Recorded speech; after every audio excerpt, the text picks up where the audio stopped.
Hello everyone, thank you for joining me for our latest entry into our reading journal. I am Voodoo Pickles and I appreciate you guys stopping by and hanging out. Today we're going to be talking about The Vampire Lestat, which is book 2 in the Vampire Chronicle series. The author is Anne Rice. This book was published in 1985 and the genres are listed as fiction, fantasy, horror, and thriller. And I gotta tell you, I was surprised with how thick this book is. And well, I have the copy here. This doesn't seem like a very thick book, but it is so dense. This book is 550 pages. I was not ready for a 550 page book. For comparison, the first book in the series, Interview with the Vampire, is 350 pages in this. So it's like little right there. A little more than half of this book. So I was expecting this book to be about the same length, but it was not. It was not. I did not look at how many pages there were. I was not expecting how much story would be pushed into this one book. And I had to say, I was super surprised, super just thrown by it, and very pleased all at once. It took me forever to get through this book. I've been reading this book when I've been at home, when I had time on my job, just any of these little pockets of time that I had.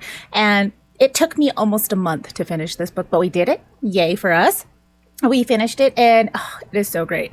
I am so excited about it. And I'm going to break this story up into 3 parts. Even with my notes, it's still ridiculous. And in this, I'm trying to think of, with Interview with the Vampire, if Lestat's appearance was actually fully talked about. In my head, I had watched the movie before I read the book, obviously. And so in my head, he looked like how Tom Cruise looked. That's how he looked. And in the book, in the beginning of this book, they talk about how Lestat acted, Lestat describes himself. And so I picture him as this guy, as Stuart Townsend from 2002's Queen of the Damned, with Aaliyah. Yeah, that's what I picture in my head. And I like that vibe more, just not the Tom Cruise one. So this guy from Queen of the Damned, but with blonde hair. That's who I'm picturing in my head. And I'm really excited about this. When we read about Lestat in Interview with the Vampire, we were led to believe that Lestat was just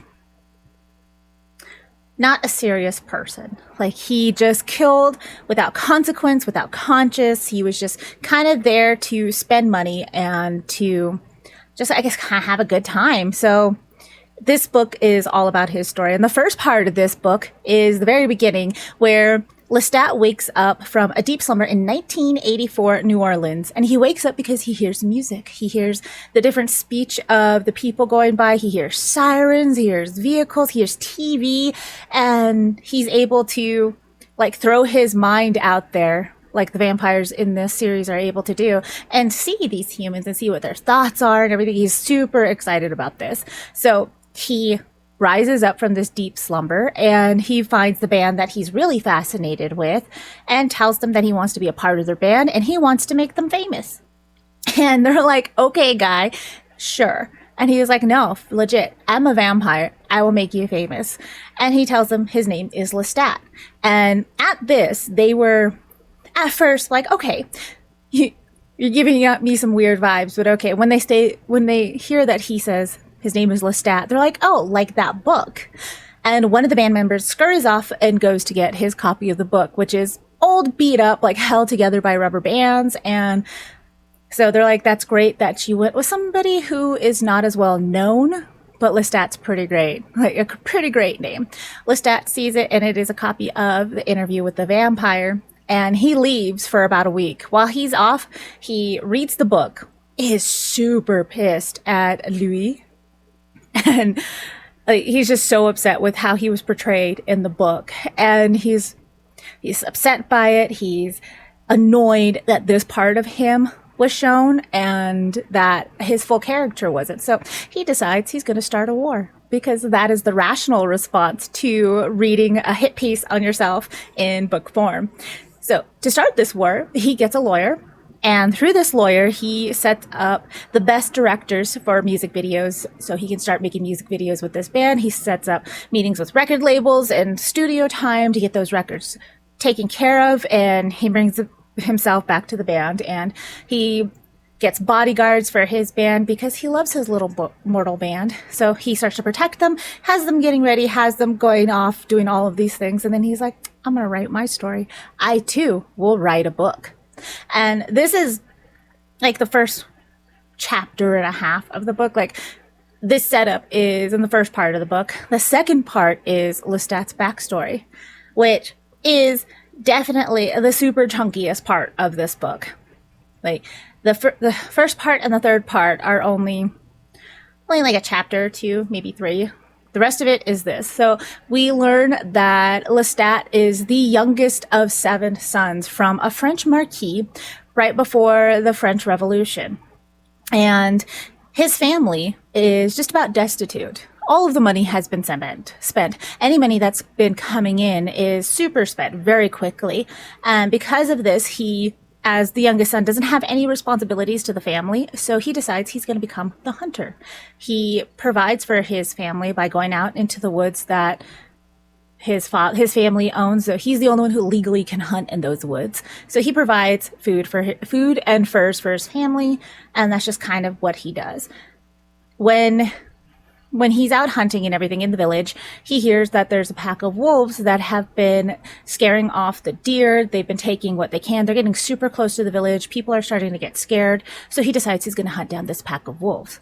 And the villagers have told him there's about 3 to 5 wolves in this pack. So he's like, okay, I got this.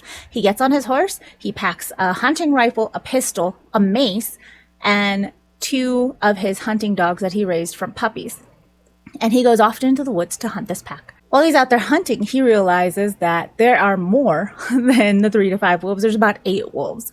And the wolves are hunting him down as a pack. The dogs are kind of barking everything. He's attacked by part of the wolves. He starts shooting. He kills some of them quickly. Some of them go after his dog. One of them attacks his horse that he's on. Overall, it's this huge little fight scene where, looking back on it, Lestat's like, I wasn't even scared. I wasn't scared. I was just like, I'm going to fight until I can't fight anymore. So he does, and he ends up winning. And when he kills the last wolf, he sees his horse, who's still alive, but severely maimed. And his horse is there, and he's really upset because his mother gave him that horse.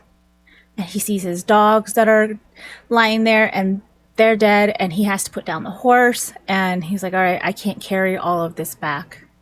So he just picks up one wolf and drags that wolf back to the village. When he gets home, his brothers are picking on him. They're talking down on him. They do not believe he has killed all of these wolves and thinks that he just went off, killed one wolf, is telling a fantastical story. And they're like, well, where's your horse? Where's your dogs? Like, what is going on? Just stop it, Lestat. And Lestat, at this point, by the time he gets home, he's just in this very deep depression. He lost all the things he cared about. He almost died several times. And he's just in his room in isolation. And his family finds out from the villagers, like, yeah, there was that many wolves. They went back. They brought back the wolves. They brought back the dogs. They brought back the horse. They brought back all of the stuff. And his family's like, oh, shit, yeah, whoops. I guess good job. But they don't actually talk to him about it. And the only thing that's able to pull him out of this depression at the beginning is his mother. His mother is very distant, like very emotionally distant from her children. She was married off to the Marquis from Italy. She's originally from Italy. She's very smart. She loves to read, loves to learn a lot of things, but it does not seem like she loves her family. Like, she is not happy that she is the wife of a Marquis, and seems to resent them a little bit. The only person that she shows any kind of emotion to is Lestat. And so she's able to pull him out of it a little bit, mostly just by being herself, like just kind of telling him, snap out of it, you got a guest.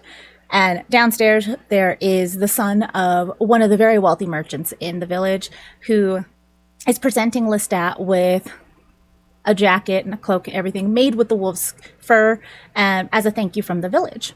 And Lestat becomes enamored with this person, Nicholas. And he looks how Lestat would love to look. He's wearing all of the riches. He seems kind of carefree. And when he's talking to Lestat, he realizes his station is way below Lestat, even though he's far richer than Lestat. So he kind of stutters a little bit in the thanks, the gratitude, and Lestat's mother tells him that that's Nicholas. He was the son of a very rich merchant. He went off to university, but he found out that he wanted to play violin and he was really good at it and just played violin and refused to go to school and refused to kind of do what his family told him to. So he was brought back in disgrace. And finding out this, Lestat gets really interested in Nicholas. He's just like, we're both outcasts, we're both failures, we're both just kind of here, stuck here in this village against our will. So he goes into the village and he was like, I want to talk to Nicholas. And they end up talking, they end up hanging out, they end up becoming really good friends in this village. Most of their days are them drinking, them talking, them just hanging out and talking about how they want to run off to Paris. And Lestat is fully just, every story that Nicholas talks about Paris is just mind-blowing to Lestat. And Lestat's taking it all in because he's never been. He's only been away from the village twice in his life before. The first time was when he was about 12 years old and he was sent off to a monastery to go learn, like standard school type stuff for people of his station. And he loved it so much that he wanted to stay. But his family was so poor that they couldn't buy him the position that would be fitting of his station in the priesthood type thing. So he was brought home and he went into a depression again. And at this point, his mom bought him, I don't know if the mare or the puppies came first. I think it was the mare. She bought him a mare. No, it was the puppies. I'm pretty sure it was the puppies. She took him to where a kennel where these puppies were. And she's like, pick one, pick two. And that's how he started getting his hunting dogs, was from what she gave him. And he created this whole kennel full of hunting dogs that he has at his castle. And the second time was, there was an Italian troupe of actors that came to the village during like a carnival festival time. They did acrobatics. They put on a little stage in the back of this wagon and they put on plays, and Lestat saw them, was there at every single performance that he could be at, and decided, I want to leave with you. Like, I want to take me with you. And the troupe realized like, yeah, sure. Why not? So they snuck him out of the village in one of their wagons. And while they were out on the road, Lestat was performing I don't know how to pronounce it. Is Lilio? I don't know if that's the right pronunciation of it, but a character, it's a love story where they kind of ad-lib the words to it. And he was playing in these plays. He would do the acrobatics and he was just performing with this like street group of acrobatics from village to village and town to town. And he loved it. He found out he really enjoyed performing for an audience. And when he was getting nice and comfortable in doing this, his brothers found him, took him back to his house, back to his castle. And during that time, that's when his mother brought him a mare. And she also bought him his hunting rifles and all of his stuff to hunt, to get out of, pretty much get out of the house and go do something. And she used what little jewels she kept from his father and from her previous life to fund this for him. So he understood how precious it was, and he loved her for it. And so he tells Nicholas about these times, and Nicholas tells him about all the things that he experienced while being out in the world, which it's kind of standard college kid stuff. Well, Lestat is very sure that neither him or his family believe in God, but they still go to church, and he's like, I don't really know what to believe. Nicholas is finding himself more push towards God because everybody that surrounded him was going very towards more like sciencey type of thinking, and he was kind of rebelling towards that, but also rebelling against his father. And when he found his violin, like that was it. That's what he's like, this is what I want to do with my life. And even Lestat's mother is like, it's too late for him to start. Like, it's too late for him to be a great musician that would even come close to what he should be for his station, because he didn't start when he was a child. He started when he was off at college. So they're like, nothing will happen of it. And that's kind of what Nicholas's family is pushing on him, pushing in his head, like, go back to school, learn something that will help you be better off in the future. Like, give up your dreams of playing the violin. Like, it's said that his father threatens to break his hands or break the violin so he can't play anymore. So they're just kind of stuck in this little village And they just drink all the time, and they just hang out and just talk. And they talk about leaving, but neither one of them are really serious about it. Until one night, Lestat's mother comes up to him and tells him that she's dying. She tells him that she knows that she's dying, that it's something to do with her lungs. She can't breathe very much. Every breath hurts. And Lestat can't comprehend his mother dying. Like, because she's been such a staple in his life, and she seems angelic and more just like, she seems immortal already to him, that he's just like, he can't process this thought. And she's telling him she's not going to make it another year. So she wants him to leave. She's like, I know you're here because of me. Like, you're still staying here because of me. She's like, but don't. She's like, go off and be happy. Go to Paris with Nicholas. Go do something to make yourself happy. She's like, screw your family. Just go. And she talks to him about wanting to, like, having these thoughts of killing his brothers and her husband and just running off and doing these wild things that are outside of what she can do within her station. And that would just, things that like shock Lestat. And she's just like, I just want to get away. And she's like, and now I'm dying, so I guess I will. And she kind of pushes him to leave. So he goes to Nicholas and he tells him, like, let's go to Paris. Let's go. So they get off. They both run away to Paris. And while they're there, they don't have any money. They're really destitute. They're just really poor. And so they keep scrounging for a place to live, like some place to keep warm, for food. And Nicholas is kind of getting really, like, it's the reality of it is hitting him, so he's trying to be more realistic, but Lestat is loving it, and Lestat is thriving. Lestat always finds a way for them to get food. He's always finding a way for them to be warm. So he finds a theater troupe, and that's a small theater.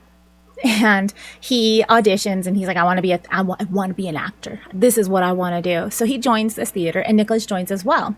Nicholas uses his violin, and he works in the orchestra, while Lestat performs on stage. And he loves it. He loves wearing the different costumes. He loves putting on the white powder on his face, the makeup, everything. He is having the time of his life.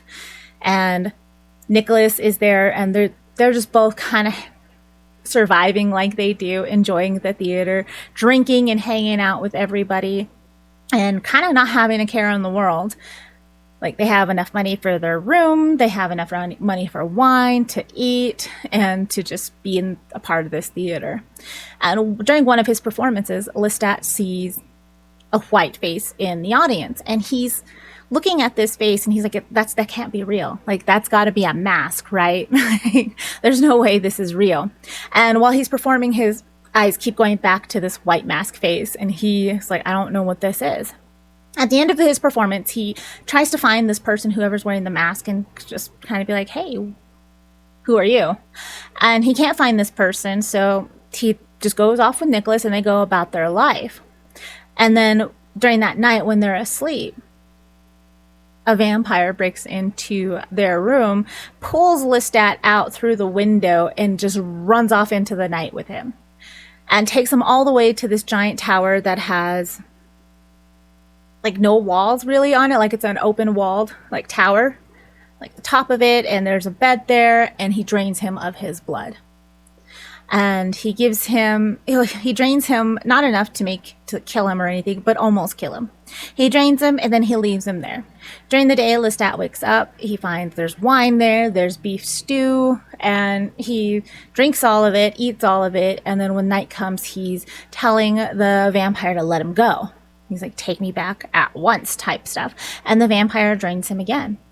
And then this time he's trying to say to Lestat, and he's like, if you want to live, tell me you want to live, and I will let you live. I'll turn you into one of me type stuff. And Lestat's like, no. He tells him, no, I don't want it. Kill me or let me go. So the vampire turns him into a vampire. And this vampire's name is Magnus. And while they're sharing blood this way, Lestat sees Magnus's small backstory. He sees that he trapped a vampire and stole his blood, and that's how he became a vampire. And Magnus tells him, like, you need to drink from people, and don't drink from the innocent. Like, that's a common theme throughout it. And Magnus tells him that, you're a vampire now. You drink from humans, but don't drink them to the point or past the point of death.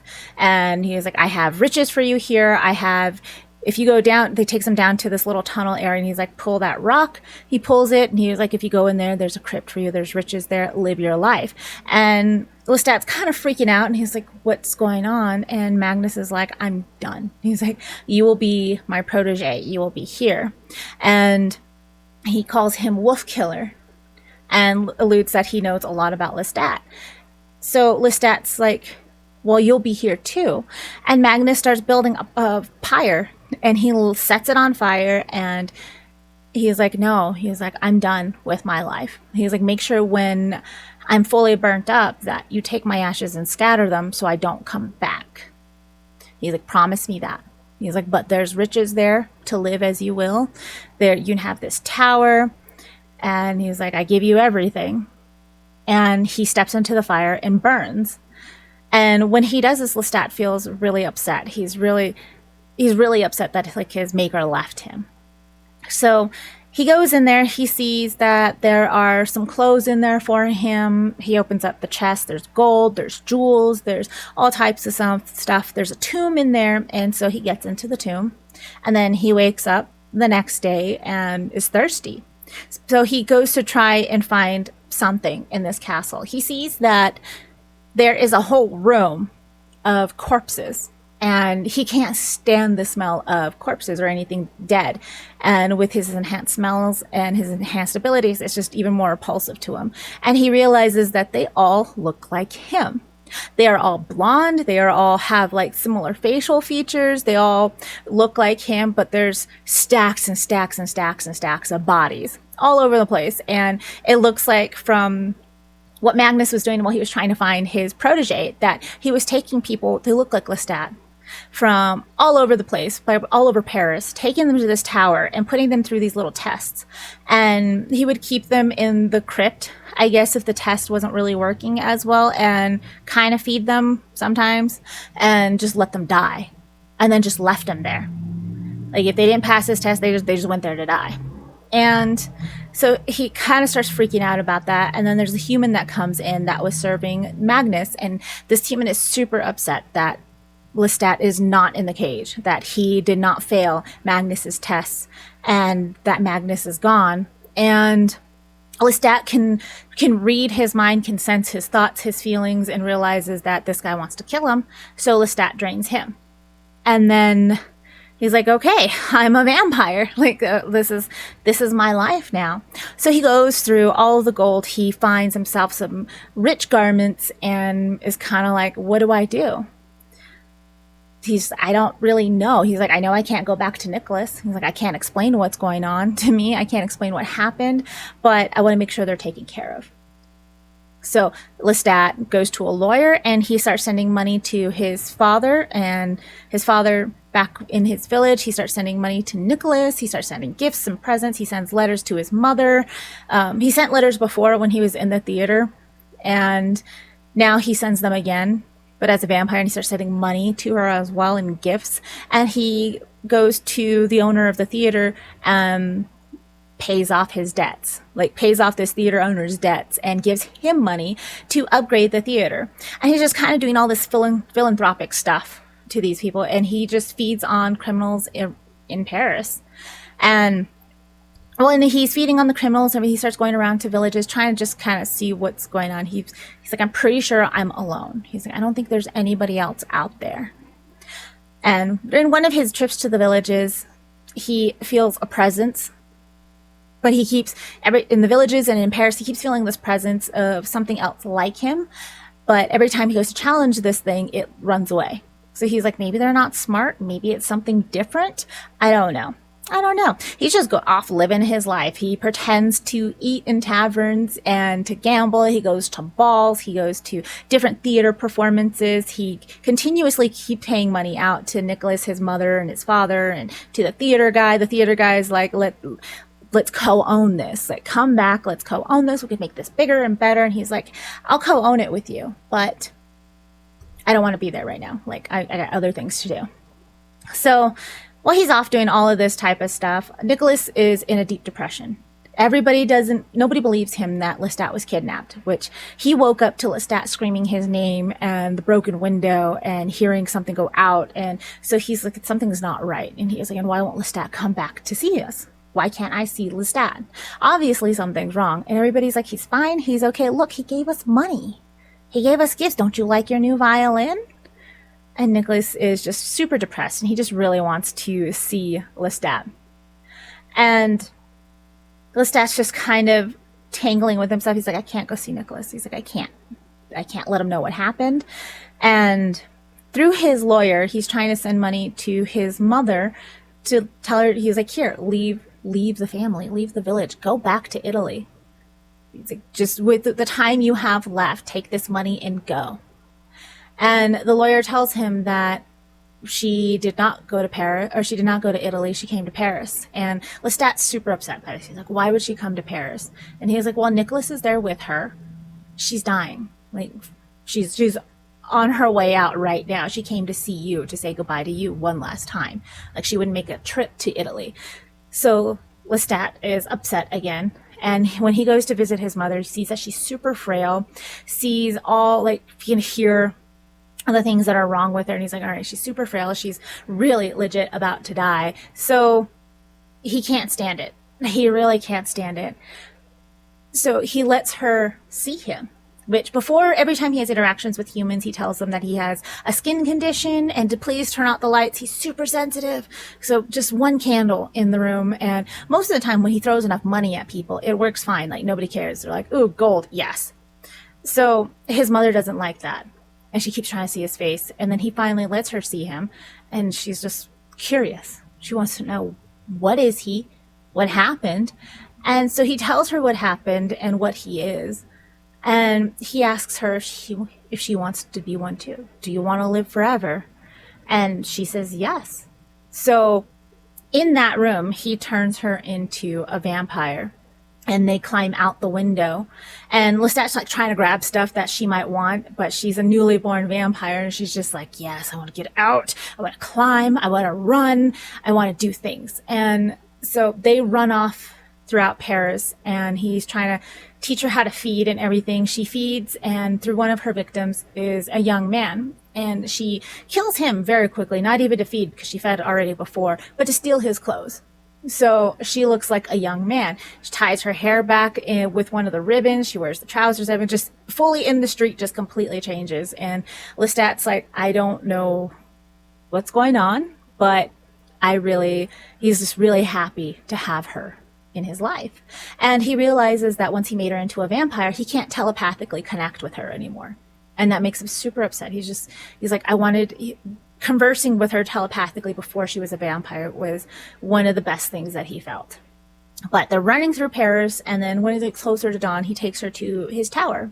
And he tries to explain something to her, and he puts her in the tomb, and he's like, the thirst will wake you up. The next day, she kept trying to cut her hair, so she kept cutting her hair the night before to make it really short and boyish, because it was super long, and it was just in her way, and she didn't care for it. When she wakes up, she freaks out because the length is the same. And he's like, yeah, he's like, it'll always grow back. He's like, that's our nature now. And she tells him she wants to run. She wants to run and she wants to climb and she wants to travel. So they go out through the villages running as fast as they can. She runs on the rooftops and he's kind of following her while she figures out her new vampire powers. And before she was made, he went into one of the churches to see if he could. And then he did a little prayer and then walked out. And there is a coven of older vampires that I forgot what they called themselves. It was something French with innocence in it. Hopefully I'll be able to remember and put it on screen. And this older coven of vampires, they're Satanists, and they believe that it's blasphemy for one of their kind to go in a church, and that that Lestat is super special because he went into a church. So they start stalking him and Gabriel, his mother, and they start stalking them, and they're telling them that they're outcasts and that both of them were made wrong, which Lestat and her are trying to confront them. as well, and they're trying to surround them. They corner them in a church where they meet Armand. Armand is the leader of this coven, and Armand tells the coven to go away. They're hiding in the church. They're stuck there. I'm going to try and help them, try and get them out, but go away. You guys can't see this. And they listen to him, and they're like, okay. And Armand just walks right into the church, and he's like, you guys need to come with me. And they realize that he's using these telepathic powers on them to try and make them docile and compliant. And it doesn't work because they're very strong-willed people. So it doesn't work. Armand is super surprised. So Armand tries to attack Lestat, and Lestat stops him.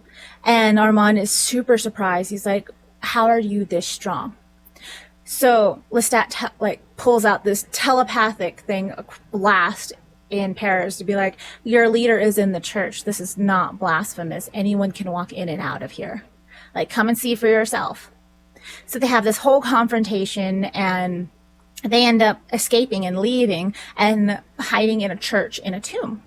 So because they're like, well, they already know where we live. We can't go back there. So they hide in a tomb in a church. And the next night, while they're hiding there, they are confronted again by the coven. The next time they leave, they're surrounded, and they're taken to the coven's cemetery because they live in a cemetery and crypts underneath it. And they're told that they're not made right because they don't accept Satan into their lives. And the way that the coven makes vampires is only the younger vampires make new vampires, because it gives new vampires too much strength to be made by the older ones. And when a new vampire is being made, before they wake up again, they're buried. So they experience their full death, and they're buried, and they have to claw their way out of their graves. And that didn't happen with Lestat or Gabriel, so that was blasphemous to them. And Lestat was made by an older vampire, which is also blasphemous, by Magnus, who was also an outcast, which is also blasphemous. And they're excited because they're gonna kill Lestat and Gabriel. And Lestat knows that they took Nicholas. That's kind of how they're keeping them from doing anything crazy, is they have Nicholas in a cage. And Lestat can see Nicholas is almost dead. He's been fed on almost to the point of death.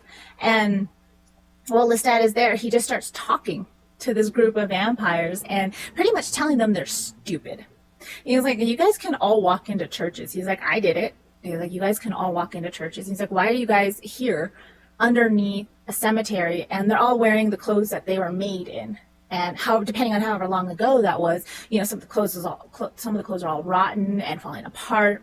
And he's like, why don't you live among the humans as a human? He's like, you can do that. He's like, you can live up there. You guys can go do stuff. You guys can. Have you seen the theater? Have you read some of these books? Did you not hear the plays? He's like, you should do that. It's fun. And they're like, no, that's blasphemous. And he's just kind of like, you guys are stupid. You guys can totally do stuff like that. And he's like, what are you talking about? This being vampiric ability, being a vampire is a gift from Satan. He's like, I made no pact with Satan. He's like, I didn't tell Satan I would be his disciple. He's like, I didn't even want this. I said no. And here I am, still a vampire. He's like, so that proves that that Satan didn't make me. And while he's telling this to them, they're kind of like, wait, what? And Armand is there with another vampire who is super old, and it's like old enough that she's crazy. And he's there telling everybody to kind of like, shut up, calm down. This is blasphemous. This is what we do in the covens, and you will be burned. And Lestat's just still talking so much shit to all of them and tells them, no, I will not. And the female vampire there, the crazy one, starts laughing and mocking everybody. And Lestat and Gabriel are able to grab Nicholas and leave. And they go back to the tower, and nobody really knows what's going on in the coven. They're kind of freaking out a little bit because Armand doesn't have full control anymore. So nobody actually stops him when he starts fighting against them. And so they take him, they leave, they go back to their tower. And when he's back in the tower, he sees Nicholas, and he's like, oh no, Nicholas. And Gabrielle is like, no, don't do it. Don't do it. Don't do it. But he does. He turns Nicholas into a vampire. And when Nicholas wakes up from being a vampire, he is super mute. He is mute. He is just there, like fully zombified. And Gabrielle is the only one who can kind of reach out to him a little bit telepathically. And so he's like, okay, they can talk to each other telepathically. I can't talk to them telepathically. And he's like, that's super lonely. And I don't like that. I miss being able to talk to them talk to at least Gabriel telepathically. And so Gabriel tries to bring Nicholas out. She teaches him how to feed. Lestat can't even look at him as a vampire. He loved him as a human, hates him as a vampire. And Nicholas is just mute, and he just kind of follows along. He feeds, but it doesn't look like he takes any pleasure from it. He doesn't go off and hunt on his own, really. So they're just like, he's just kind of there. And so while they're out one of these times, Gabrielle and Lestat meet some of the coven that tried to kill them a few nights before. There's like 2 or 3 of them, and they're like, you have to help us. You have to help us. You have to build a new coven with us and make us stronger and protect us from Armand. He's like, why? What are you talking about? And they tell him that Armand started killing off everybody in the coven. And that he's like that crazy vampire chick wouldn't let that happen. And they're like, oh, she laughed and danced and was the first one in. He's like, you have to help us. You guys have to help us. You did this. Now you have to keep us alive. And Lestat is still upset about Nicholas. He's still trying to process what's going on. And he's like, I don't want to. He's like, you guys go off and do things on your own. Go do something on your own. Go be part of the humans. Go learn from the humans. And while they're still like, we can't do that. That's so much blasphemy. And he's like, go. It's kind of reminds me of when you have younger like cousins, not like siblings, because you get used to your younger siblings like bugging you a lot. But when you have like a younger, more distant relatives that you see at some function and that they're just badgering you for something for no reason, you're like, bro, I don't even know you. But it kind of reminded me of that, the way they're just badgering him. And so he convinces them, he's like, why don't you try the theater? Why don't you try acrobatics? He's like, vampires are really good at acrobatics naturally. He's like, just do that. And before they took Nicholas, Lestat went back to the theater. And when Nicholas was still a human, and he got called to the stage and he wanted to perform, and then he started showing everybody that he was a vampire, and people started freaking out. And that's when the coven decided that, oh yeah, you guys can't live. That's super blasphemous. So they're like, we can't do that because you did that, and everybody got scared, and we're not going to do that. And he's like, well, I wanted to do that. He's like, don't want to do that. Learn from humans, blend in. And they're trying to convince him to be a part of it with them. And he's like, no, you guys do your thing. I'm going to go do my thing. But he lets them into the theater that he owns because it's abandoned. He sent off the theater troupe to London when he made Nicholas, because he was worried Nicholas was going to go back there and kill them. So it's empty. He lets those vampires in, and he's like, find some makeup, find some costumes, and go perform, and you'll be fine. He's like, go find some makeup, go find some costumes, you'll be fine. You'll make some gold, or some coins, make some gold, you make some money, and just go off and live among humans. And when they're like, okay, so they go off and go. And around this time, Gabrielle meets back, when he gets back to the tower, Gabrielle is there, and she's like, Nicholas is gone. So they're both running out back into Paris, trying to find Nicholas. They find him at the theater, and he's just staring. He's in the orchestra pit, and he's just staring at the stage. Still mute, still not saying anything, still not really doing anything. He just showed up there. So Lestat goes back to where his dressing rooms were, finds out that, yeah, the place has been kind of ransacked, but the doors are still all closed. His place is still the way it was. Brings out a violin and gives it to Nicholas. And Nicholas starts playing. And this is the first time that Nicholas started to do anything besides just strictly like kill, be a zombie, and then go to sleep. So Nicholas starts playing music with his new vampire abilities and is starting to like drip blood because he's sweating from it. But the music is so beautiful that Lestat is taken back to when Nicholas was a human. And the vampires that ransacked the place, they're kind of pulling themselves out, and they're just like, wow. And being given the violin, Nicholas breaks out of this trance and he starts to get feverish. He starts to get excited and he's starting to yell and being like, we're going to open the theater again. He's like, that's it. That's what we're going to do. We're going to open the theater. He's like, and I'm going to play in the orchestra, and them over there, they're going to perform on stage. And he's like, and we're going to bring back the troupe from London, and I'm going to turn them all into vampires. And we're going to be a theater of vampires. And he's getting excited and starting to talk louder and louder and trying to get the logistics of it. And everybody's kind of like, no. And Lestat has to tell him, no, that will not be happening. And Nicholas goes off on him. He was like, you became this and you kept it from me. He's like, you kept this from me. And he's like, and just like everything else, Lestat has to have things first. You got this gift before I did. He's like, so you will do this for me. You will give me this theater. It's mine now. I deserve it. And Lestat's just kind of like, I just want to be done with Nicholas. So he tells the most rational of the three vampires that were part of the old coven that to watch him, to like, yes, put on this theater, pretend to be humans, blend in. And then he goes to the lawyer, tells them to send a message to the troupe in London. It's being like, Nicholas has gone crazy. He lost his marbles. Don't listen to anything he says. Like, we're trying to get him help. And the vampire that he put in charge is a female vampire. And she's like, all right, we're not going to let him do that because that's crazy and just nonsensical. And she's like, we'll try and keep him here, but she's like, if we are able to get this theater, we can perform in front of humans, be able to bring in some stable money and kind of blend in and live. So Lestat's like, okay, you are in charge. Keep Nicholas under control and you are in charge. And she's like, all right. While they're doing that, she's like, he's just kind of like washing his hands of Nicholas a little bit. He's just kind of down with him and is super glad about it. And then when him and Gabrielle are out and about in Paris, they see Armand. And Armand attacks Lestat because he is super pissed off about what Lestat did to his coven and that he had to kill most of them. So Armand attacked him and they're fighting, and Lestat is able to defend himself very well and pretty much beats the shit out of Armand, which was really interesting to read. Like, he just beats the crap out of him. And starts to bring him to the tower a little bit, and Armand he's able to heal because he's a vampire and he's a very old vampire. So when he's healed, him and Gabrielle bring him back to the tower. And while they're at the tower, Armand is asking to stay. He's like, we can be a family, us three. He's like, we can be together. And he's like, I can learn from you and you'll learn to love me and we learn from each other and I could teach you things. And Lestat's like Gabrielle is worried that Lestat's going to say yes.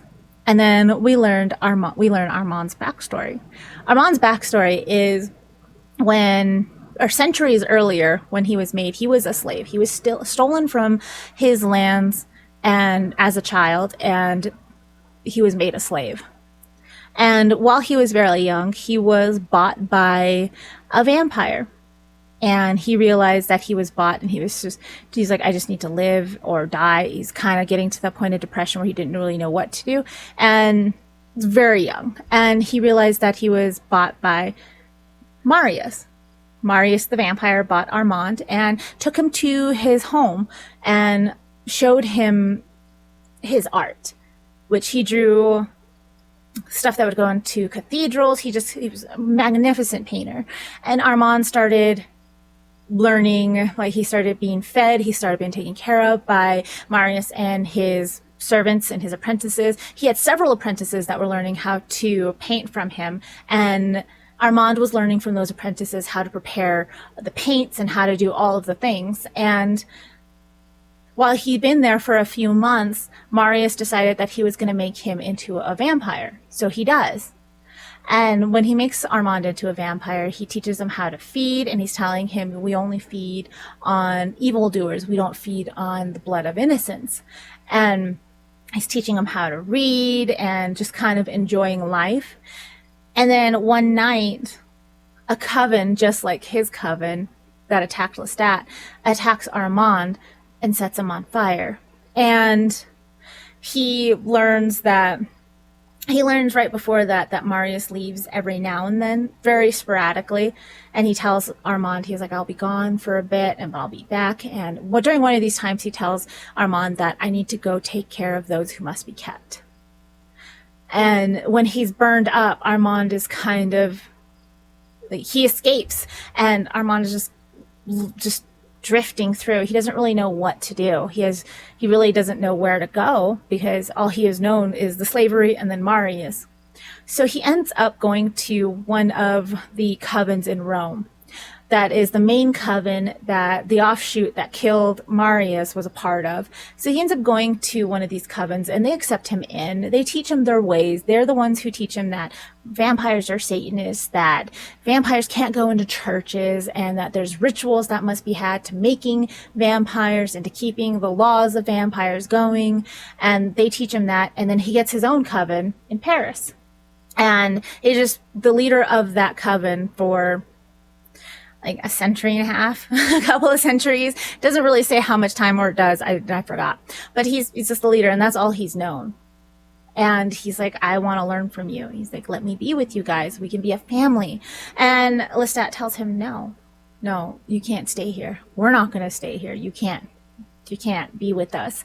And Armand gets angry, and he tries to use his like psychic powers to make them let him stay, but that doesn't work, just like it didn't work previously at the church.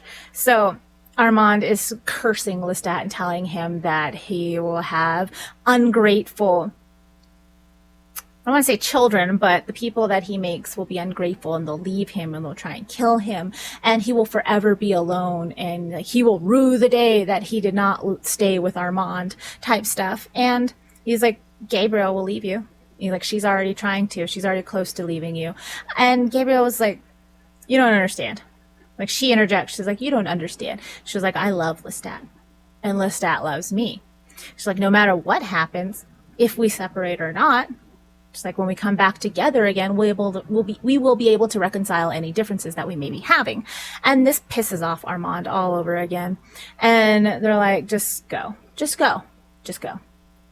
He's like, go to the theater and be a leader to that new coven. Be a leader to them, help them out, and learn from them. Learn from them how to live around humans, learn how to blend in. And so dejected, he leaves. And so while they're at the tower, Gabriel and Lestat are just kind of like, well, what do we do now? And Gabriel's like, I want to travel. I want to go. I want to run the mountains. I want to run to the most isolated parts of the world, away from man. And she's like, he was right. I'm going to leave you at some point in time. But he's like, well, before that, let's travel. Let's go find out more from our kind. Armand said there was a lot of people, a lot of different vampires. Let's leave Paris and let's just go travel and explore. So Lestat leaves the theater to the vampires, gives them gold, everything like that. And him and Gabriel leave. They start traveling through Europe, and they end up in Egypt. And during all of this time, Lestat has been keeping tabs on the theater. He's been keeping tabs on his family. He is just kind of keeping tabs on the world news as a whole, while trying to find Marius, because he believes that if he finds Marius, he'll be able to find out more secrets and be able to have a better understanding of what he is and the world he's in.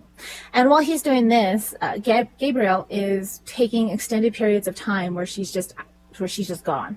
Like, she just gets up and leaves, and she tells them, like, I want to go to the isolated places. I want to learn. She comes back and she tells them what she went through, what she did. And she's like, did you know we don't have to sleep in coffins?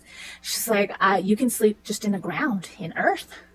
And he's like, oh, okay. And when she's there, she tries to buy her new clothes, tries to get her to take a bath and comb her hair and everything, because she's just kind of living feral out there. And this goes on for years and years and years. And while at the theater, he learns from news from the theater, he learns that Nicholas has been getting more unhinged and more unhinged, just getting more and more crazy, to the point where Armand had to cut off his hands. And this affects Lestat in a way that he wasn't ready for, just like viscerally for him. So he's just like, we can't do that. He's like, should I go back? And the people at the theater are begging him to come back. They're like, come back, be a part of us, be a part of us, be a part of our coven. And Gabriel was just like, no, why would you do that? So he doesn't go there. And at this time, he's realizing at the same time that he hasn't heard from his family very much. And he's starting to get very anxious because he knew that tensions were rising in France, that his family could be in danger. And he's like, and I haven't heard anything from the lawyer. He's like, what's going on? The lawyer's always very consistent with his communications. He's like, I don't know what's going on with our family. And Gabriel's just like, let's go take a walk. And she takes him on a little travel to some of the ancient Egyptian like pyramids and their statues and everything. And she's trying to tell him, like, come with me. Just leave everything behind. Leave your family behind. Leave the vampire covens behind. Leave your gold, your material things behind. She's like, let's go to Africa. Let's go further into the tips of Africa and just live away from it. She's like, why don't you do this for me? Just live away from everything from me. And Lestat's like, I love people. I love being around people. You're like, I can't abandon humanity. And that's when he realizes that she's been hiding a letter from him because she throws it at him. And in this letter, the lawyer is telling him that everyone except his father is dead. That the French Revolution is going on right now. And his father was stowed away by some servants into a hiding spot while people came in and killed all of his brothers, all of his sister-in-laws, all of their children, just slaughtered everybody. And when the servants smuggled his father out, he went to New Orleans. And that's where he is, and he is begging Lestat to come to him. And Gabriel was like, you don't have to be a part of that. You can just leave. She's like, leave with me. And Lestat tells her no. And so she leaves him. And while he goes back to the house that he has, and he finds out that there's another letter that she had in the stack. It was like a stack of letters. And he finds out that Nicholas is dead. That he was getting too out of hand, that Armand pretty much gave him a choice. Either go into the fire or pretty much like starve for a century or two kind of thing. He was like, there's one extreme to another. And so Nicholas was just like, just kill me. Just kill me. And so he went willingly into the fire, and he's dead. And all of this news compounded all at once just shatters Lestat. So he ends up going into the ground in Egypt, where he's at, and just digs into the sand like Gabriel does, and just stays there until he's too weak to dig himself out of it. And he wakes up during one of these times because he's being moved. He can feel himself being moved out of the sand, and it's Marius. Marius takes him out of the sand, and he's like, wow, that happened super quick. I didn't know you go to ground this quick. And Marius whisks him off to this island. And this is where we find out Marius' story and what's been going on with Marius. So Marius takes him to this island and tells him, he's like, every vampire, all the older vampires, they go to ground every now and then he's like, and they lose the ability to feed. They just kind of go into this dreamlike state until they're called back up again. And something wakes them up, and then they feed on whatever's there that has blood, and they come back, they regain strength, and they go on with another lifetime. And Lestat is super excited. He was fed Marius's blood. He's fed blood on a regular basis until he's like his normal self again. And he has so many questions for Marius, and Marius is like, okay. He's like, but he asks him about those who must be kept. So Marius takes him down into this mountain, all the way to the very bottom. They keep going down into this room that's covered with paintings and Egyptian statues and jewelry and just full things, just this like fully decorated. And it looks like there are two white statues there that are dressed in regular clothes and have human hair. And Lestat's just like, that's ridiculously lifelike. And he goes up close to it, and he realizes these aren't statues. These are really old vampires. And he starts to freak out a bit, and Marius is like, meet Akasha, and I don't know how to say, Inkil. And he's like, they're here. He's like, these are the ones I keep. And And on the way to the room, it was like there's trap doors, there's things that Marius has to move with his mind, and all of this type. So there's incense going, there's flowers. It's like a whole ritual to get down there. And Lestat's freaking out. It's just too much for him to process that these two are the ones who should be kept. And Marius takes him all the way back up and tells him his story. And Marius' story is that he was living in Alexandria during the time of the Roman Empire when they just took over Egypt. And he was the illegitimate son of a politician. So he had a lot of money. He was able to be educated and learn how to write in different languages. And when he was in his 30s, he was visiting other places to try and get the history of Rome onto paper. And he's in a tavern. He's like, okay. His mother was,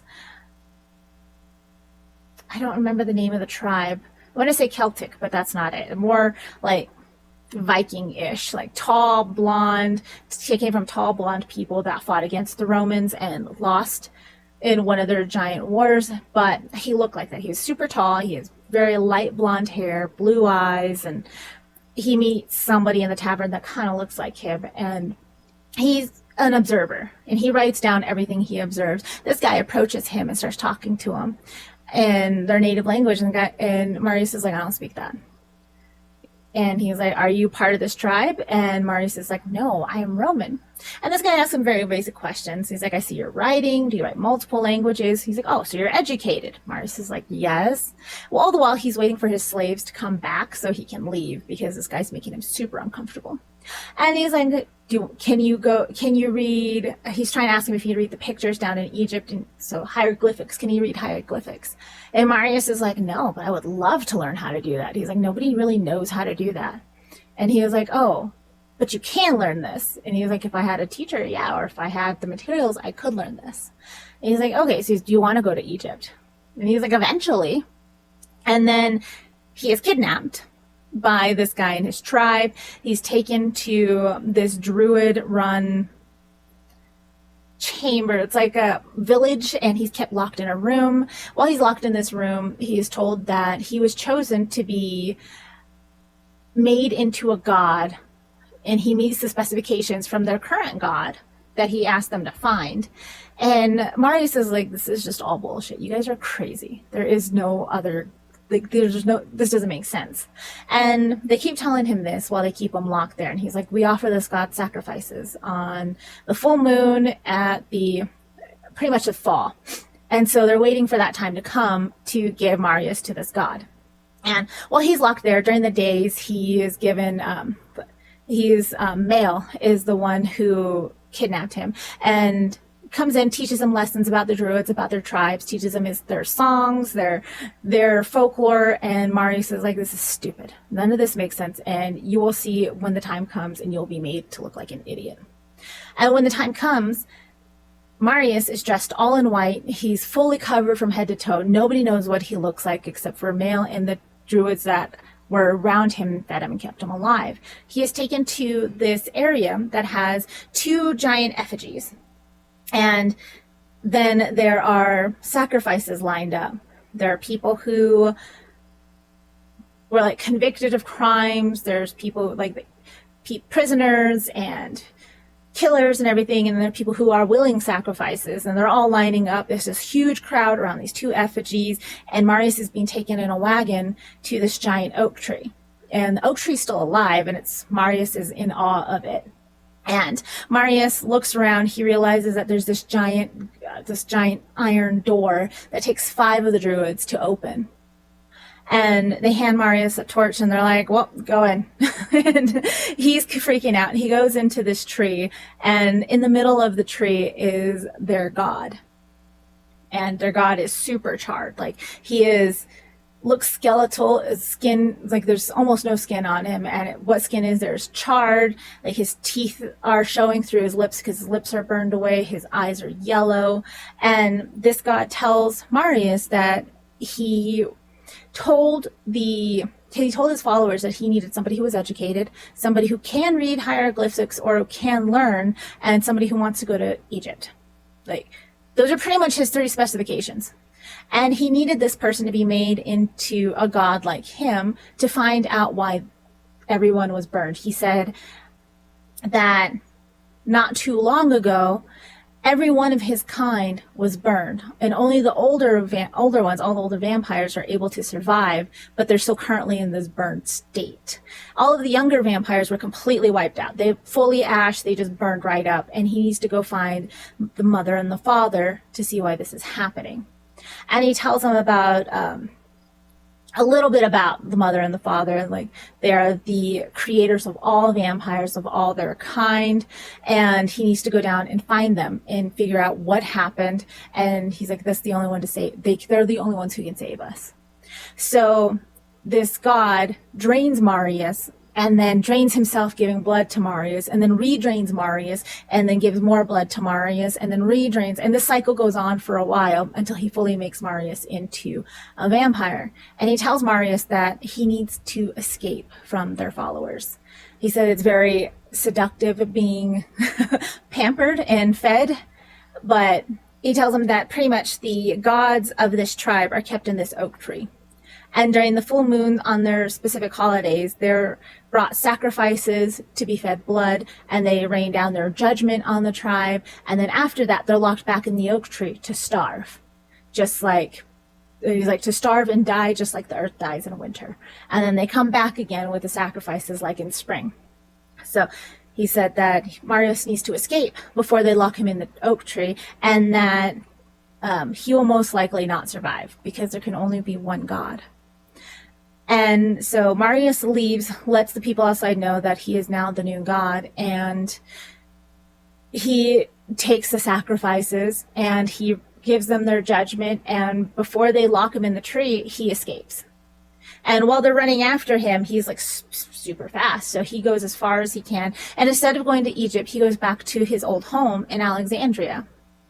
And he's there, and he's just kind of like, what do I do? He's like, what am I supposed to do? And while he's thinking of what was given, the information that was given to him by the gods, which he's like, okay, he's like, I don't think they're in Egypt. I don't think the mother and the father are in Egypt. He's like, I don't know what's going on, but I know something's here in Alexandria. So he starts going out to try and find more vampires. And he sees one in his doorway, and he freaks out and blinks, the person's gone. So he goes out and he's able to find this little hallway and find that it goes down into a crypt, and there are more vampires there. And during this, he meets a coven member, and the coven member is just like, we're all here. We don't know what happened. And then he's like, how did you survive the burning? And he's like, well, I was made after by this god over in this village. And the guy's like, oh, okay. I know that village. Yeah, they have one of us there too. They worship us there. And he introduces him into the elder, and he's asking the elder if the elder knows anything. The guy tells him, he's like, the elder doesn't talk. He doesn't really talk to us anymore. And he was like, all right, well, leave me alone with him. I'm going to talk to him. And when he talks to him, he starts asking him some questions and just talks with him a little bit. He finds out that the elder knows about they who must be kept. And the elder tells him about the backstory of they who must be kept. So Akasha and Enkil they came into Egypt when Egyptians were still cannibalizing each other, before they had fields, before they started building up their pyramids and their pharaohs and all that, like just way back then. And they came in and they taught them how to farm, they taught them how to hunt, how to settle their differences, and started building up their empire like that. They became the king and queen. And while they were ruling, there was like a poltergeist. And he's telling him, he's like, this happens every now and then. He was like, they're demons. They're demons that are there. They make people say outrageous things, foul things. And he's like, you know the type? And Marius is like, I've heard of it. And during this time, in one of these houses, this was going on. There's a whole poltergeist thing going on. And Enkil and Akasha were like, okay, we're going to deal with this. Instead of sending mages, we're going to go deal with this and see what's going on ourselves. And Enkil goes in there, and he comes back out, and he tells them that these are demons who want a body. That's why they're doing this, is they want to be able to feel something, because they can't. And they're not really that much harm to anybody. They want to feel, and they can't. And Akasha sees that Enkyo aged several years, and so she's like, "You're not going back in there without me." So they both go back in there, and there's conspirators against them, people that were a part of the before they got there, part of the tribes that did war, that did the cannibalization and everything, and they want them gone. So while Akasha and Enkyo are in this house, they go in there and they start stabbing at them to try and kill them. However, stabbing at them lets the demon in through their blood, which turns them into vampires. And the elder is laughing. He's like, it was all a mistake. This is all just a huge mistake that happened, and whoops, vampires. And so he's like, it was a mistake that happened. The king and the queen realized that they were different now and that they needed blood. And the conspirators were still there, and they were kind of freaking out, like, why aren't they dead? And so while this is happening, the king and the queen are processing what's going on and trying to still keep their kingdom together, but hide away. And they end up making more vampires. It's not clear how they make them, but they figure out how to make more vampires. And if this process was done again and vampires were there already, but they end up there's more vampires. And the king and queen and they end up being taken captive, and they're buried from the neck down. So they can't move. They're buried in heavy stones. They can't move.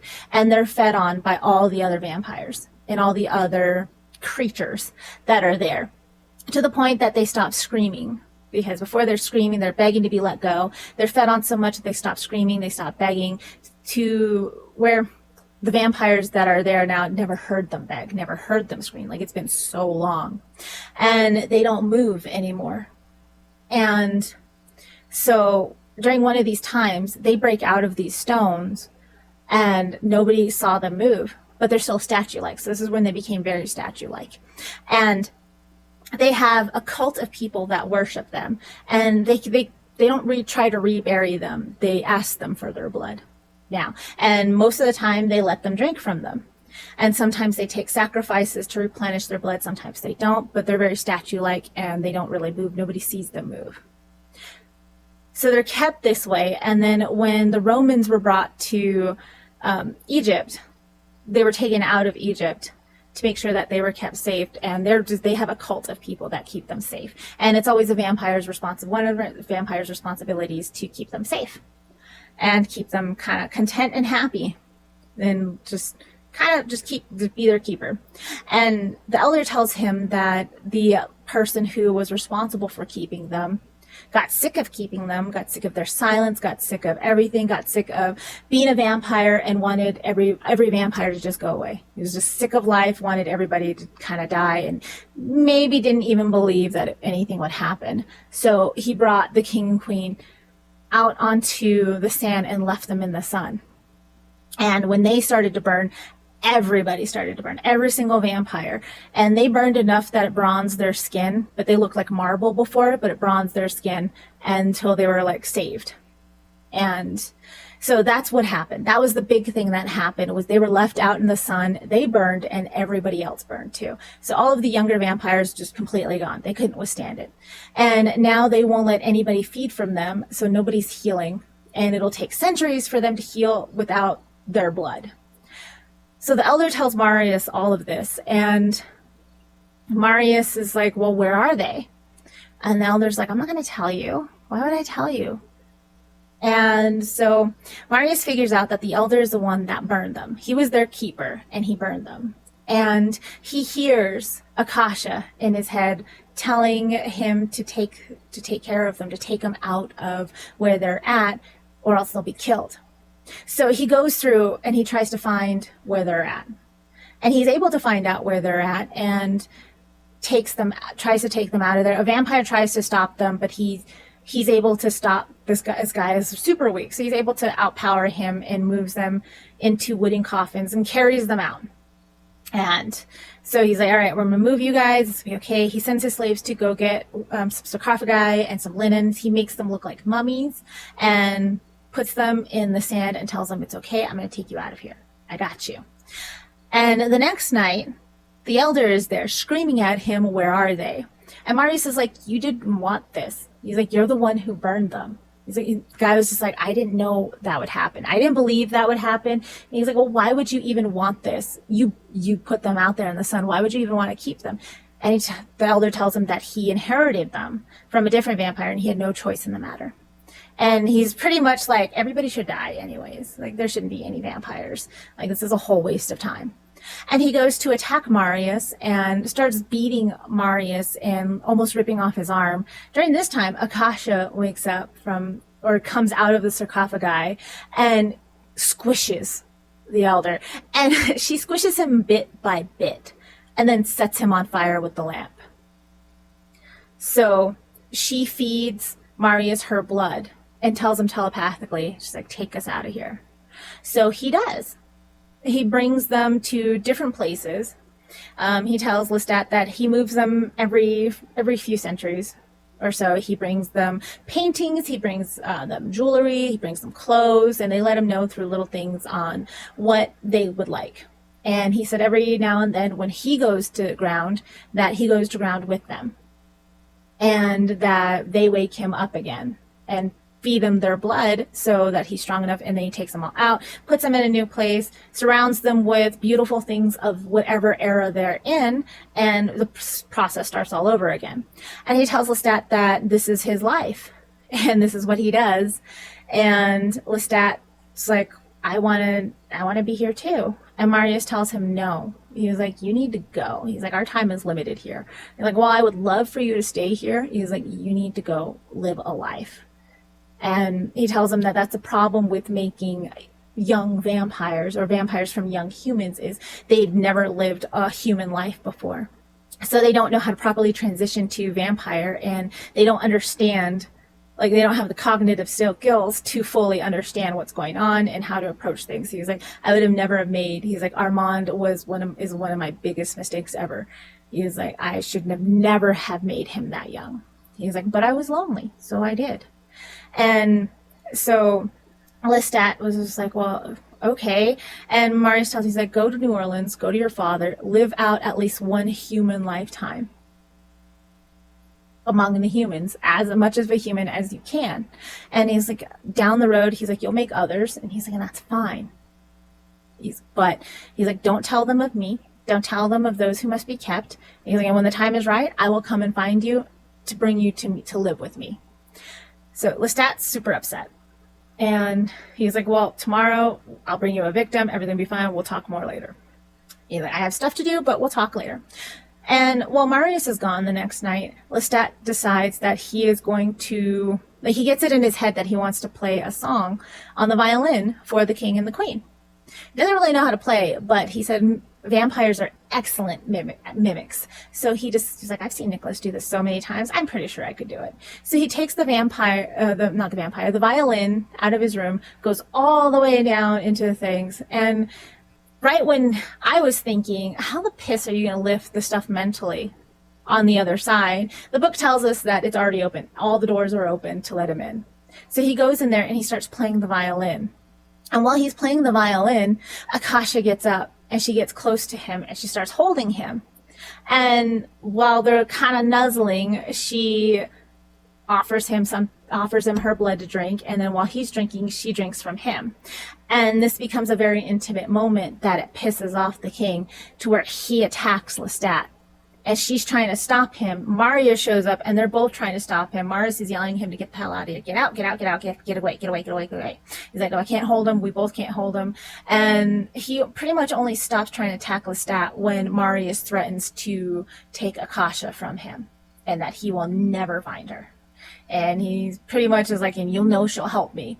So they finally settle things. Marius settles things down with Akasha and Enkil and goes back up to Lestat, and he's like, you have to go tonight. He was like, he will forget this eventually. He's like, he'll calm down, he'll forget it eventually, but while you're still here, he is still very agitated. He's like, so you need to leave right now. And Lestat does. And then he kind of glosses over what was talked about in the interview with the vampire, him going to New Orleans, him meeting Luis and Claudia, and he talked about the attack, and he was really proud. It really came off that he was really proud that Claudia attacked him and almost killed him. And he said that if he did not have Akasha's blood previously, that he probably would have not been able to survive that, but he did. And while he was in the swamp, he was able to feed on things to build up his strength. And then when he was beaten again and burned, he was so weak. He was so weak, it's that it took him a very long time to just move around and become less ghoul-like and more zombie-like. And the only place that he could think he could get help was Armand. So he makes his way back to Paris. And this is the same time that Louis and Claudia are in Paris in Interview with the Vampire. But he's so weak, and he's begging Armand to try to give him some blood so he could heal faster. And Lestat's thinking on this is, I saved you, Armand. I gave you a theater. I gave you a new coven. I gave you gold. I gave you this tower you live in. You have to help me. Like, this is what I ask. And Armand did not do that. He orchestrated the trial that happened in Interview with the Vampire, and Lestat is totally out of it. He doesn't really understand what's going on at all. Because he's so beaten, and he doesn't know what's going on. He hasn't had blood. He's just trying to get better, but he doesn't really know what's happening. And Armand keeps telling him what to say. And they go during the trial, and he's like, is this the vampire who did this to you? And Armand is like, is this the vampire who did this to you? And Lestat's like, yes. And we all know what happened in the Interview with the Vampire to Claudia and Louis and the Theater of Vampires. And when Armand left and wasn't a part of the Theater of Vampires incident, he also took Lestat with him. He took him to the very tippy top of the tower, and Lestat's like, what are you doing this? Why didn't you help me? And Armand tells him, you took everything. You ruined my coven. You did this. This is your fault. And pushes him off the tower. And Lestat eventually, slowly regenerating, makes his way back to New Orleans. I don't know how, but he makes his way back to, well, he feeds on smaller things enough to be until he can get on a ship. Then he gets back to New Orleans, to one of his many properties, because he still has all these properties that he owns in Paris and in several countries and in New Orleans. So he goes to one of his properties, and he's just full-on zombie-like. Just full-on zombie-like, while Louis is off with Armand, traveling the world, living together. And he sees Armand, and he keeps talking about other vampires that show up, wanting to know things, trying to feed him, but he's just kind of zoned out, but he doesn't know how many days or months or years pass by. And Armand shows back up to kind of gloat to him that Louis has been with him and that they've been having a fantastic time. But Lestat's so out of it, he's just kind of like, that's cool. And he ends up laughing at Armand because he thinks Armand is just so ridiculous. And he talks about all the things that Armand keeps doing, and he's just like, you're always so funny. You're always so funny. You always make me laugh. And he's like, and if I could have, I would have laughed falling off that tower too. And Armand gets pissed off and leaves. And then around 1929, Lestat's just like, I'm so tired. I'm so tired. So he goes to ground in one of the cemeteries. It just goes to sleep. And then the book goes into the third part, which is after he has published the book that explains everything we talked about. Everything. His band is super famous. They have a concert coming up. The book has been published. The albums are going platinum. Like, everybody's losing their damn minds over his band. So he's super excited, and he's decided that that concert is going to be either the location of the war or the start of the war that he's going to start. So he's super great. He has a full human army guarding his bandmates at separate locations, and he's gone super crazy with all of the security on these things. Nobody knows where they're at. Even the publisher, his lawyers, nobody knows where he or the band are at, and while they're gearing up for this concert. And so he's in California. He's just on a motorcycle, just driving around California, kind of daring something to happen. And when he's at home one of the nights, he can feel another vampire there. So he's kind of being like, what is this? Is this the thing? Is it happening now? Only to find it's Louis. Louis comes there, and he's wearing jeans and a giant baggy sweater, and he has short hair, and he sees Lestat, and they have this little heartfelt meeting again, to where Lestat's like, I always loved Louis. I always loved Louis. I always loved him. He's so great. He's so human. And Louis tells him that he read his book, and he's listening to things, and he tells them what he's heard of people of vampires trying to organize retaliation against Lestat at the local vampire bars in the area. And he's like, I came here to talk you out of it. And Lestat tells him, you can't, it's happening, I'm going to do it. And so Luis is like, okay, well, if I can't stop you, I'm going to help you. Like, and we'll be here. And so he's like, okay. And Gabrielle shows up as well to be like, I'm here too. And the whole big concert happens. Like, the gates of it are being mobbed. They had to promise the local police department that they would put screens and speakers outside of the fence so that the people wouldn't mob the fence and cause more damage. And Lestat goes up there. Him and his band are fully decked out in like black velvet and capes and this whole like vampire gear, and he makes Luis dress up in it as well and is fully giggling at him the whole time. And they do the concert, and during the concert Lestat keeps looking around to see if there's vampires in the crowd, and he doesn't. So they go perform the concert, everybody is enjoying it, it's super crazy, and then close to the end of the concert is when he starts seeing white faces in the crowd. And so he's like, okay, it's go time. Concert is over. He is getting his bandmates into a limousine, and they're going off to an undisclosed location for their safety with a motorcade of security. And he's like, I'm driving a Porsche. We're going to jump on the Porsche and it's going to be fully fine.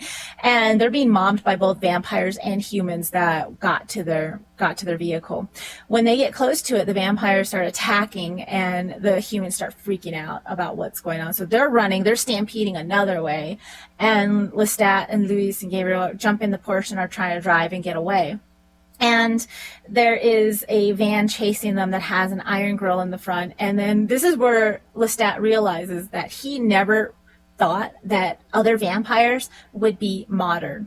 Even though Luis told him about a whole network of vampire bars that are fully modern and in every city to keep vampires updated on news. Like, Lestat never realized that the vampires that were coming after him would be modernized and use modern things to hurt him, like a giant attack van chasing down his Porsche. So he's like, oh shit, okay, well, I should reevaluate some things. Gabriel is driving. Luis is in the back, hanging on for dear life. They're run off the road. They go into a canyon, and they're almost getting burnt up, in this explosion of the car. Lestat sees Gabriel there, and he's super excited that she's fine. He's like, okay. And then he sees Louis crawl out of the Porsche, and he's a little on fire, but not hurt. And so he's like super grateful that they're okay. And then the other vampires from the van are coming down into the cavern to kill them. And when they start getting close, Lestat's like, all right, I got this. Like, he's fully ready to fight. And then they start bursting into flames. All the vampires that are attacking Lestat or trying to get close to him to attack him start bursting into flames. And Lestat's like, it's Marius. Who else could do this? And Gabriel drags him away. They get into the van and they go off to his undisclosed location for his house. And when they get there, they're like, that was crazy. And Lestat's like, all right, it's starting.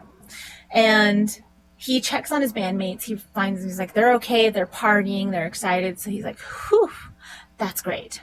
And he's like, why isn't Marius here? He's like, Marius always should be here. He's like, he set them on fire to protect me. Like, he should be here.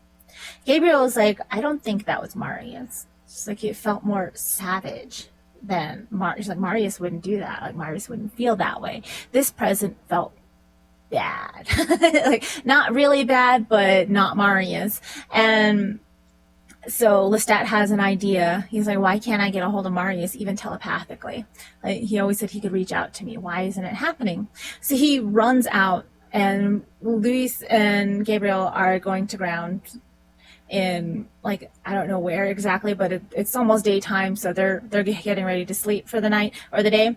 And so Lestat runs out and gets a large TV antenna and uses it to amplify his telepathic message to Marius. And when he's using it for that, he gets an incoming message from Marius saying that they're buried in the snow and that pretty much she's free and we're all in danger. And Lestat's like, what are you talking about? I don't understand. And right before he is ready to pass out because it's daytime, he sees a white arm reach out to him and pull him close. And he was like, it's Akasha. And then the book ends. I was not ready for, I knew that the ending was coming close because it was getting close to the end of the book. I did not know that's where this book was going to end. I thought it was going to end, honestly, before the concert. And the next book is The Queen of the Damned, so we'll be going into what happens when Akasha gets Lestat. But this book was so dense with stories. Like, and I didn't even cover a lot. I covered like main points of it. I didn't cover everything of it. It makes sense on why the Vampire Chronicles is like 10 books. And it's pretty crazy. Like, most of her series go into this whole Vampire Chronicles, and I'm told that the stories, people that are brought up in here, they have their own spin-off books of what they were doing and what's going on with them. But this book, it was ridiculously dense. It took me so long to finish because of how dense it was and how long it was. Like, I really feel like this could have been broken up into 2, maybe 3 books, but it was great. So far, it's like one of my favorites, and I know that it's other people's favorite out of the Vampire Chronicles, so it was really great to read. I'm super excited I did, and it just it makes me really enjoy Lestat, like his whole backstory. I'm just like, yes, I'm rooting for you, guy. I really enjoy him. I can't wait to see what kind of shenanigans he gets into further into the Vampire Chronicles. But that was the story of the Vampire Lestat, the second book in the Vampire Chronicles written by Anne Rice. I finished this, and I'm super excited that I did. I can't wait to jump into the next one, but I'll probably need a buffer book, especially if the next one is going to be dense like this and super long. I feel like an interview with the vampire was a novella compared to some of these books. So we'll see if I read it right after this or if I'll give it a buffer or two. But I really enjoyed this. I will definitely be reading this, at least parts of it, over and over again, going forward. And I rated this, it equaled a 4.7 from the call pile system, and I rounded that up to a 5-star read for me. Well, maybe a 4.5. It was, like I said, it was extremely dense. It was really easy to get lost into it, but with the density and the length of it, it took forever, and it just kept going. It took me almost a month to complete with this, so probably a 4.5. It was a great story, though. Great story. I really enjoyed all of Lestat's, just like I said, his shenanigans. Like, I'm here for it. I love it. I can't wait to see more of it. But that was the Vampire Lestat. Thank you guys so much for sitting here and listening to this with me. I hope you guys have an amazing day, night, afternoon, whatever it is where you are. Don't forget to do the YouTube things or the Spotify things, all of the usual things, like, subscribe, rate, all of the stuffs. And all of my socials and everything where I'm at is in the description below. And I hope you guys have an amazing time, and I'll talk to you guys later. Bye-bye.